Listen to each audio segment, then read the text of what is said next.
Assalamu alaikum. Welcome to We Talk Islam. Who controls human thoughts? The heart or the brain?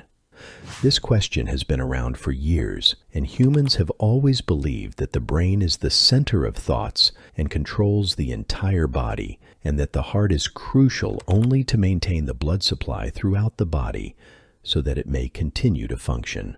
But today, science tells us that it is not true.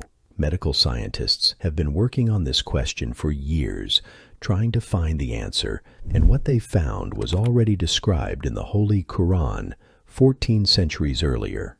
I'm going to prove that right now. Let me start with some verses from the Quran that talk about the role of the heart. Then I will show what modern science has discovered, which confirms what had already been mentioned in the Quran. Allah says, "Have they not traveled throughout the land, so their hearts may reason, and their ears may listen? Indeed, it is not the eyes that are blind, but it is the hearts in the chests that grow blind."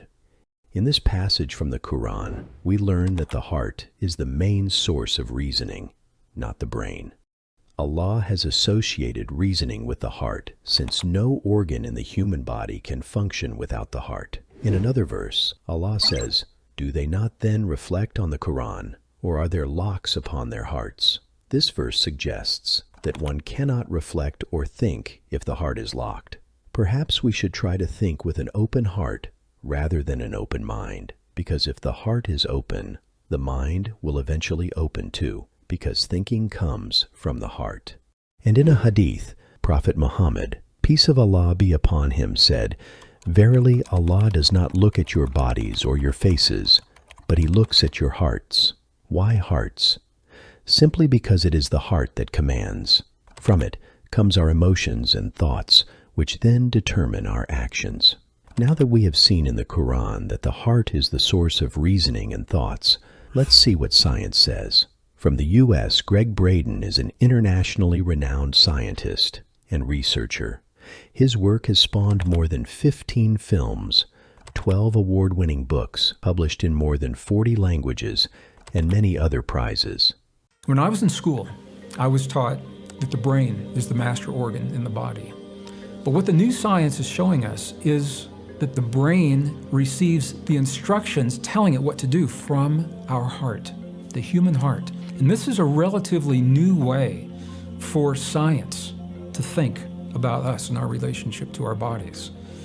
But what we now know is that the quality of emotions that we create within our heart determine the signal that we send to the brain to release the chemistry into our bodies. Every moment of every day, there's a conversation that is happening between our heart and our brain. It's the inner environment, thoughts, feelings, emotions, and beliefs we know can be either healing or toxic.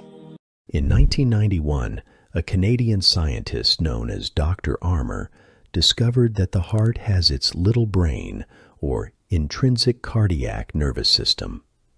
Considered an independent entity, this heart's brain is composed of an elaborate network of approximately 40,000 neurons that are alike neurons in the brain, support cells as well as neurotransmitters which enable it to process information, learn, remember, and produce feelings of the heart, and then transmit this information from one cell to another. This amazing discovery has completely changed the view of scientists around the world regarding the relationship between the heart and the brain. This is why when Allah said that many among people and jinns have hearts but do not understand with, the ancient Muslims did not fully understand this message because they wondered why Allah used the word heart for understand instead of the brain. But today, thanks to scientific advances, we have a very good understanding of that verse, and we say, yes, the Quran is certainly the word of God, because no man in the 7th century would be able to invent a book which contains such scientific evidences. Allah says, "We will show them our signs in the universe and in their own selves, until it becomes manifest to them that this, the Quran, is the truth." May Allah open our hearts so that they are able to understand the truth and follow it. Assalamu alaikum.